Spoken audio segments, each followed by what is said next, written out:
Olá, amiguinhos! Tô eu aqui de novo. Hoje nós vamos ver um dos assuntos mais interessantes e importantes da matemática, né? Se você quer ser feliz aí na universidade, não interessa qual área que você escolha, exatas, humanas, biológicas, o capeta, o assunto é este, né? Vincula-se a qualquer área do saber. Então, vamos lá. Inicialmente, nós faremos uma recordação e depois nos aprofundaremos nos conceitos. Então, o que é que nós vamos ver hoje? Nós vamos ver uma introdução à função, ao conceito de função e análise de gráficos, coisa fundamental. Eu vou fazer pedagogia, letras, tem esse assunto. Eu vou fazer biologia, tem esse assunto. Vou fazer medicina, tem esse assunto. Não vou nem falar da engenharia, né? Então, preste atenção para você se dar bem no futuro. Relembrando as nossas aulas, né? O que é que nós faríamos se aí estivéssemos juntinhos? Iríamos discutir o objeto do conhecimento, quer dizer, o que é que vamos estudar? Nós vamos estudar a definição de função, está aqui, né? Nós vamos ver o domínio e a imagem de uma função, a lei de formação de uma função. Depois, estudar o gráfico de uma função, análise gráfica, o que são raízes de função e qual a sua importância, o que é uma função crescente ou decrescente, ou quando ela é, né? E uma vez feito tudo isto, estudar o sinal da minha função. E também, finalmente, pontos de máximo e mínimo de função. Então, este será o nosso objeto de conhecimento, tá certo? Fique atento a isto.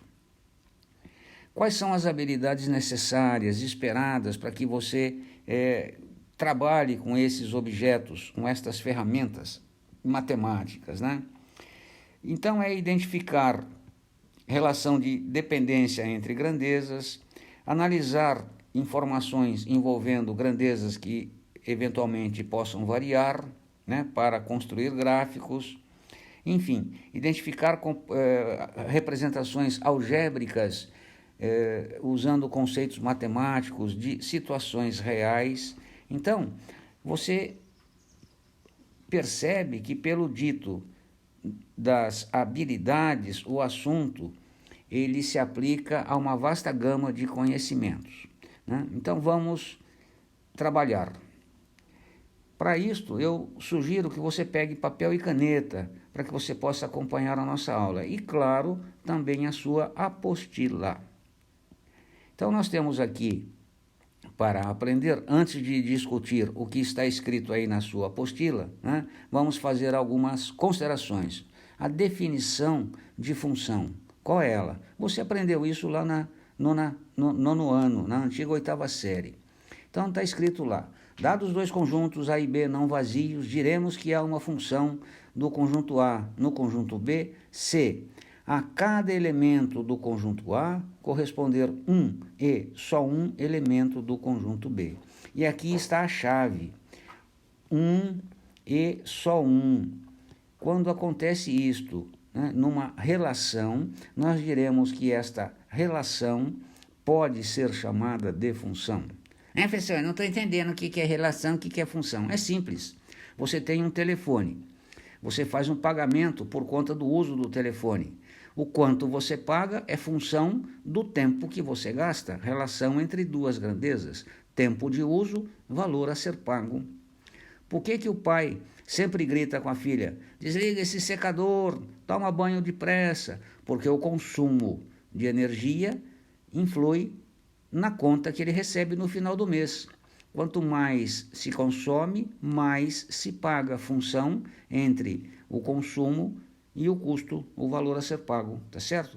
Então, recapitulando, tenho dois conjuntos A e B não vazios, haverá uma função de A em B, se a cada elemento de A corresponder um e só um, né? O melhor exemplo para guardar o conceito de função é aquele do aluno nota. O aluno faz uma prova. Se ele faz a prova, ele tem que ter uma nota. Só pode ter uma única nota. Se ele fez a prova, não pode deixar de ter a nota. E se ele fez a prova, ele não pode ter duas notas. Então, prova e nota, relação entre dois conjuntos, aluno e notas. Não esqueça.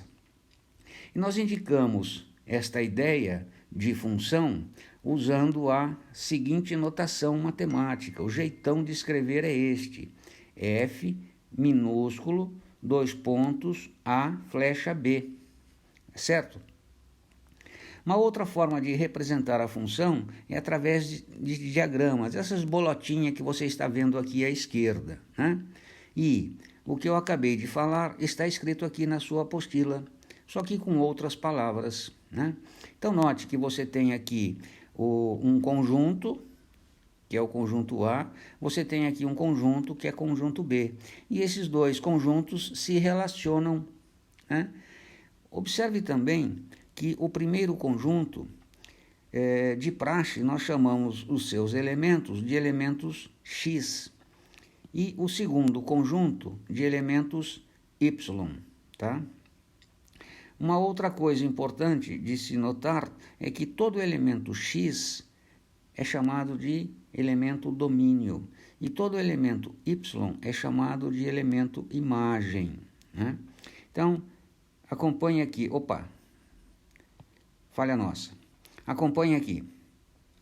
Eu tenho aqui o conjunto A, né, formado pelos elementos 0, 1 e 2. Note, o 0 se liga com o 2, o 1 se ligou com o 8 e o 2 se ligou com o 4. Note que ninguém do A deixou de se relacionar. E note também que ele só se relacionou uma única vez. Portanto, eu posso afirmar que esta relação é uma função. E eu indico isto usando a letrinha F minúsculo, tá certo? Observe agora o exemplo 2, né? O B. Eu tenho aqui o conjunto A e eu tenho aqui o conjunto B.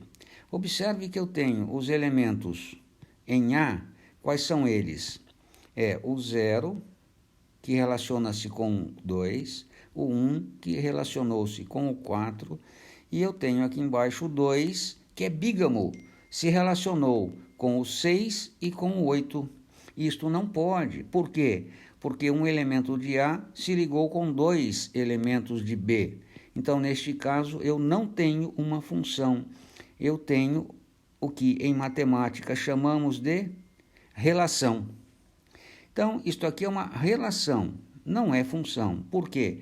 Porque para o mesmo elemento de domínio X, eu obtive 2 valores da imagem Y. Então, isso não é função, é uma relação. Note o terceiro conjunto, o terceiro exemplo, melhor dizendo, o D. Eu tenho aqui os elementos 0, 1 e o 2. Observe que o elemento 2 não se relacionou com ninguém. Desta forma, isto também não é uma função, porque o elemento A não pode ficar sozinho, né? O elemento em A não pode ficar sozinho. Portanto, isto aqui também é uma relação, tá certo? Então, não esqueça, para que seja uma função, a cada elemento de um conjunto terá que haver uma correspondência no outro e só pode haver uma, não mais que uma. Está entendido? Vamos adiante. De que forma podemos representar funções? A primeira você já viu, a mais elementar, através de bolotinhas, também chamado de diagrama de Venn, né? E muito útil para resolver alguns problemas, mas não é interessante na prática geral. A forma mais comum de representar uma função é através de sua lei de formação ou uma sentença matemática, né? Por exemplo, f de x igual a 2 que multiplica x mais 1. É uma lei de formação de uma função. Mostra a mim como os elementos x se relacionam com os elementos do conjunto B e y, né? Então, veja que aqui eu tenho um exemplo na nossa apostila de uma lei de formação de uma função. Mais ou menos comum, eu considero como comum, mas vocês não o veem como uma função ou como ideia de função, eu vejo claramente. que é o modo gráfico de representar a ideia de função. Eu vejo um gráfico e penso, você é uma função? E ele me responde, sim, sou. Então, um gráfico é outra forma de idealizarmos função, né? E eu botei aqui por último o diagrama que foi usado lá na introdução do assunto, diagrama de Venn. Na realidade, é diagrama de Euler-Venn. São duas pessoas que desenvolveram a mesma ideia, mas o mais comum é conhecê-lo por Venn. Está entendido? Então, veja só, nós vamos aqui mostrar alguns problemas que nós temos aqui na apostila e discutir neles o conceito de função. Observe, representação gráfica. Vamos representar graficamente a função f de r em R. O que é que significa esta escrita? Significa que este conjunto é o conjunto domínio e este conjunto é o conjunto contradomínio, é onde as imagens se encontram. Então, eu saio dos elementos reais e volto nos elementos também reais. E f de x é igual a x². Esta função aqui é manjada, é a famosa parábola que você estudou lá no nono ano, tá bom? E no primeiro, e no segundo, e está estudando de novo. Então, aqui eu tenho o gráfico da parábola. Observando esse gráfico, como é que eu sei que esse gráfico realmente representa uma função? É muito simples. Eu pego um certo valor x, né? Vamos pegar aqui um certo valor x, por exemplo, no eixo x, o 2. Note que se eu subo até encontrar o gráfico, né, eu vou na sequência em direção ao eixo y e tenho aqui a imagem correspondente. Então, este valor x é o valor que eu entendo como valor de domínio, né, e lá em cima eu tenho a imagem correspondente. E observe que qualquer x que eu pegue, eu caminho até o gráfico e sempre vou encontrar um valor y, tá certo? Então, desta forma, graficamente, eu percebo quando eu tenho ou não tenho uma função, tá? Agora, observe esse gráfico aqui embaixo. Note que se eu pegar um certo valor x e caminhar em direção ao gráfico, eu vou encontrar um ponto aqui. E aqui eu tenho uma imagem correspondente. Subindo mais um pouco, acho outro ponto, outra imagem correspondente. Mais um pouco, outra imagem correspondente. Opa, como é que isso pode? Né? O aluno tem 3 notas. Significa que isto não é uma função. Então, para eu determinar graficamente quando um gráfico é função ou não, basta que eu faça o quê? Procedimento muito simples. Eu imagino retas perpendiculares ao eixo x, de modo que estas retas cortem o meu gráfico aqui em cima. Veja, qualquer reta que eu imagine cortando o meu gráfico, o que acontece? Ela só vai cortar uma única vez o eixo x. Então, isto aqui é o gráfico de uma função. Observe o gráfico de baixo. Uma reta que eu trace aqui, ela vai cortar o gráfico, nesse ponto e nesse ponto. Cortou mais de uma vez. Então, isto aqui é função? Não. Isto aqui não é uma função. Então, é desta forma que eu determino quando que um gráfico é função ou quando que um gráfico não é uma função. Ficou claro isso, minha gente? Tá? E como é que eu determino a imagem tendo uma lei de formação? É muito fácil. Eu pego o valor x, um valor x qualquer, e coloco na lei de formação. Se, feitas as continhas, sair uma resposta, que eu vou chamá-la y, né, eu entendo que aquele valor x é o meu domínio e o valor y é a minha imagem. E quem não será imagem? Simples. Eu entro com o valor x e não sai imagem nenhuma. Por exemplo, aqui, se eu entrar com 11, o que vai acontecer aqui? 11 menos 11 dá 0. Denominador da fração não pode ser 0. Portanto, o 11 não faz parte do meu domínio. Então é desta forma que eu estabeleço quando que um elemento é de domínio ou quando não é de domínio. E também como eu estabeleço o gráfico de uma função. Ficou claro isto? E também a representação, as notações, né? Nós chamamos isto de representação, o termo representação, nós podemos escrever como sendo uma notação, ou seja, o jeitão de escrever alguma coisa, passando a ideia do seu significado, tá bom? A aula ficou um pouco longa, mas não tinha como ser diferente.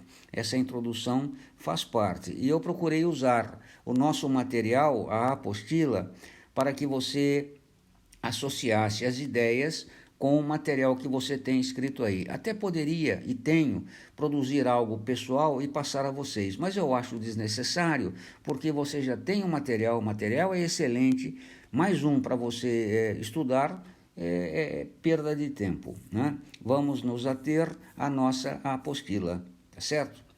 Eu espero que tenha sido claro nas minhas explicações. Qualquer dúvida, não se acanhe. O que é que você deve fazer? Enviar uma mensagem para mim, que eu vou atendê-lo o mais rápido possível. Para facilitar o nosso entendimento, toda vez que você quiser mandar uma mensagem, mande para Armando,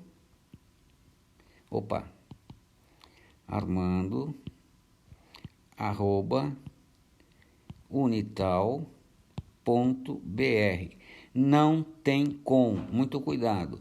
Então você manda um e-mail para mim com a sua dúvida, que eu de pronto trago à luz na sua vidinha, tá bom? Grande abraço a todos, até a próxima aula.